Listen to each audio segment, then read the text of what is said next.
Everyone agrees what Miles Bridges is accused of is awful. He's charged with a felony for beating up his girlfriend, then 2 more felonies for doing it in front of their kids. But people who are saying to ban Miles Bridges for life right now are wrong. There's a process here. You can't just ban someone for life because they were accused. Here's one of the top comments on The Athletic. I think the league has to blackball him. No, dude, not for being accused, as crappy as that sounds. And look, I've seen the videos and the pictures. Let's be honest, he looks guilty. But then he went into an LA court last week and pled not guilty. What happens if that's true? There are lots of people who are falsely accused of domestic violence all the time, and Miles Bridges does deserve the chance to prove that he's innocent. But the crazy thing is, that might not even matter. According to the CBA, the accused player first goes on paid leave while the league investigates. Then, the commissioner may fine, suspend, or dismiss and disqualify a player from any further association with the NBA after their investigation. So Bridges doesn't even have to be found guilty in the court. Adam Silver can just ban him.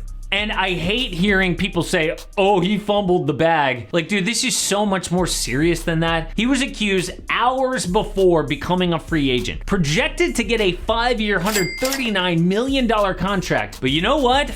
That's not gonna happen, because as crappy as this sounds, when you're really good at sports, you always get a second chance. At least in America. I'm not sure how it works around the world, but like the NFL is a perfect example. In 2014, and I'm not gonna show the video because this is awful, a player named Ray Rice punched his wife in an elevator on camera, and the initial suspension was 2 games. Then after the public backlash for that, which is correct, they suspended him indefinitely. But when he was allowed back in the league, nobody picked him up because Ray Rice had declined as a player. He wasn't good anymore. No one thought he was worth the headache. Then 3 years later, a guy named Joe Mixon was filmed knocking a girl out, and he became a 2nd-round draft pick and a pretty good player. So the thing that determines a second chance in American sports isn't who's right, it's who's talented. It kind of reminds me of Myers Leonard. Remember when he said that racial slur on a live stream? The Heat cut him, nobody picked him up because he sucked at basketball. You know, if he was good, he'd have been back in the league somehow. So yes, I do think Miles Bridges will play basketball again, but who is gonna pick him up? A commenter told me I can sum up the Miles Bridges topic. The Hornets are going to cut him. Actually, that's not true. They offered him a 1-year contract to make him a restricted free agent before all this happened. Then after the arrest, they have quietly kept that on the table. And if he signs that, he will get paid leave from the Hornets while the NBA investigates. If they do cut him, I still think some desperate team eventually is gonna pick him up, like the Lakers or something, on a minimum contract to rehab his image before getting a big deal later. And look, I hate to say this, but like if someone was guilty of like, I don't know, murder, no, I don't think they should get a second chance, but not this. And that's not because that's what I think. It's because that's the history of the NBA. There have been a lot of domestic abusers, including a superstar. In 2001, Jason Kidd pled guilty of domestic violence and served 6 months of anger management. He now says about that, this is a serious matter. The first step is you have to get help.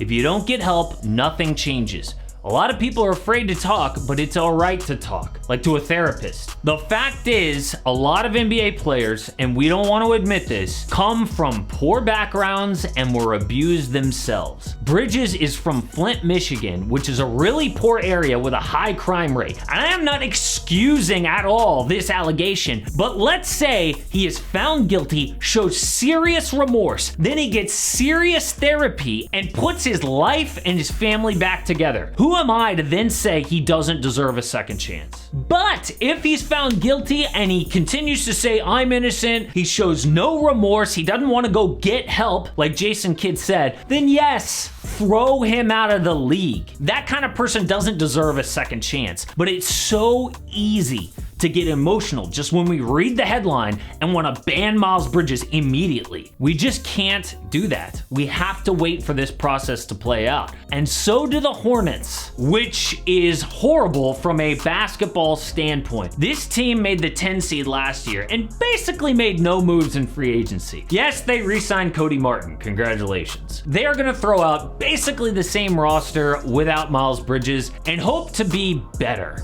Not going to happen. Now, there is one way that they can improve, which I'm gonna get to, but from a basketball standpoint, I feel bad for LaMelo Ball. The kid was doubted coming into the league, proved everybody wrong, was an all-star last year, but he will go 3 full seasons without making the playoffs, and now he's stuck. In the NBA, you have to take that first big extension because it's life-changing money, so I think he'll take the max next offseason, and he'll be a Hornet until at least 2028. And when we look back at guys' careers, I think where they were drafted to is so underrated. Like Steph Curry is a perfect example. Drafted by the Warriors, who quickly went through a leadership change and became a model franchise. He was almost drafted by the Timberwolves, who haven't made the second round in 19 years. That's why I'm so impressed by like LeBron James. He played for an awful franchise for 7 seasons, but still has won 4 rings. The Hornets are one of the worst teams in the league. Like, forget about the Miles Bridges situation, obviously way bigger than basketball. They have had the horrible Bobcat years,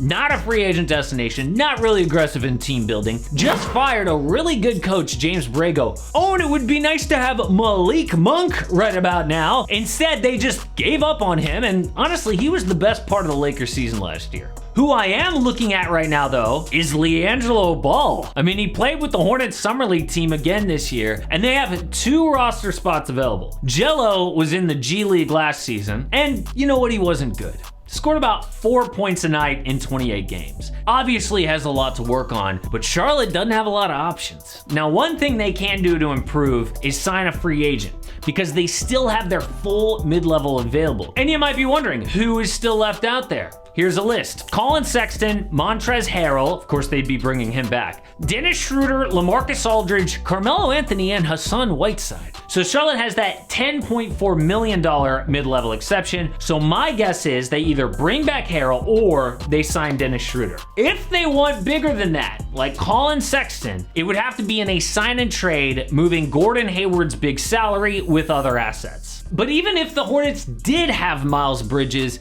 the East is tough. I mean, the Hawks got better. Even the Knicks signed Jalen Brunson, and they might get Donovan Mitchell. One rumor that we did hear was that the Hornets might want to get Russell Westbrook. And honestly, now that it looks like they're going nowhere, maybe they do actually sign Russell Westbrook, getting a really valuable Lakers pick back in return. And Russ himself wants to leave the Lakers. I don't care what he says in the media. And one of Russell's close friends just warned us, so I made a video about it here.